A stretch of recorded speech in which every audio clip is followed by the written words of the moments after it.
Yeah, I've seen that. There are some Americans, liberals and Democrats and so on, who are saying that they won't support Gaza anymore because they've had some pro-Palestinians and Muslims and so on criticize them for supporting Kamala Harris. They said that if you're supporting Kamala Harris, then you need to remove your pro-Palestinian symbols and pro-Palestinian slogans from your social media account because it makes you look like a hypocrite, number one. And number two, it gives the false impression that Kamala Harris is pro-Palestinian. So these Democrats, these liberals, are saying that they won't support Gaza anymore because they don't like for people like us to try to tell them to not support Kamala Harris. And because domestic politics matters more to them than anything else. And they're basically saying that we're not keeping our end of the bargain because they supported us with Palestine, so we're supposed to support them and so on.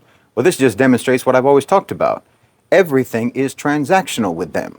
Everything is transactional with these people. They don't do this or that thing because it's moral according to their internalized values. No, they do it for some benefit, or they do it for some kind of leverage, or they do it for some individual personal reasons that actually have nothing to do with right and wrong. I remember seeing people talking about how Muslims shouldn't talk about Palestine as a Muslim issue. They should talk about it as a human issue, as a humanitarian issue, and what have you. As if someone who cares about humanitarian issues needs me to tell them that. You know, as if you're if you're someone with an internalized value system, you don't need anyone to explain to you that this or that issue relates to your internalized values. No. If it's a Muslim issue for us, that doesn't mean it can't be a human issue for you. If you're genuinely someone who cares about human issues, you don't need me to tell you that. You don't need me to convince you that it's a humanitarian issue. Your own conscience will tell you that. And it shouldn't matter to you one way or another what my reasons are for caring about Palestine.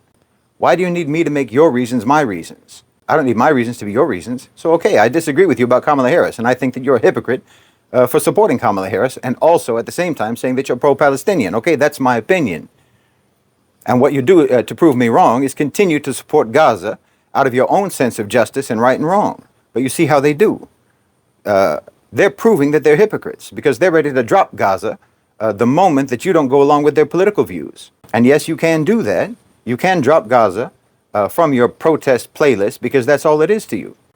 It's not a Muslim issue to you, and it's not even a human issue to you. If it was, you wouldn't stop supporting Gaza until Gaza stopped needing to be supported.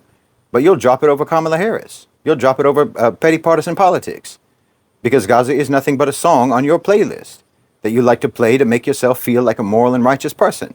And now you can just put a different song on. You can just play a different song, play the Kamala song, so that you can virtue signal about how good you are compared to the people who are playing the Trump song. That's all it is. You're a hypocrite.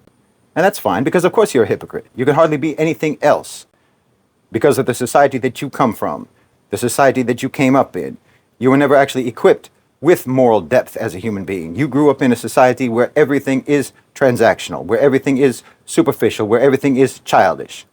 So I already know from the beginning that the issue of Palestine is never going to mean to you what it does to us, because nothing can mean anything to you as deeply as things can mean to us.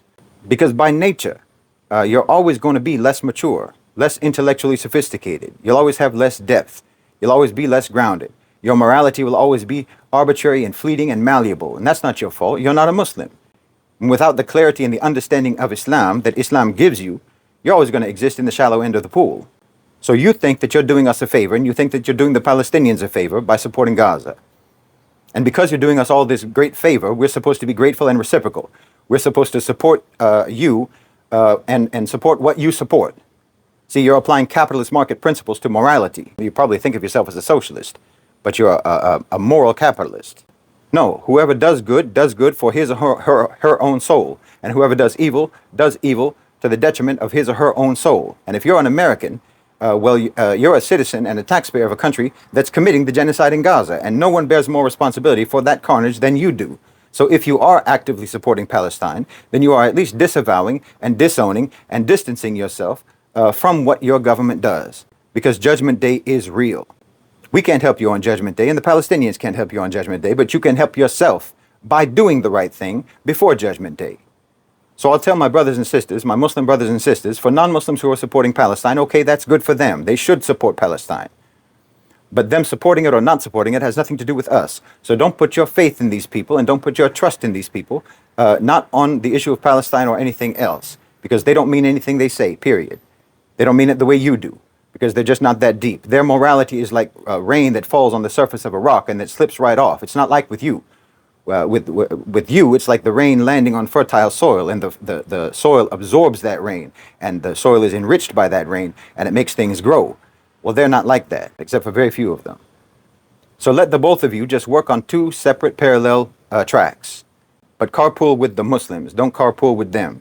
Because if you carpool with them, you never know where that car is going to end up.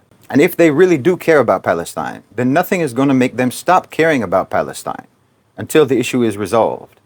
So if you see people who are ready to deprioritize stopping a genocide over petty partisan politics, well, all I can say is don't ever let your expectations of non-Muslims be so high that they can ever disappoint you.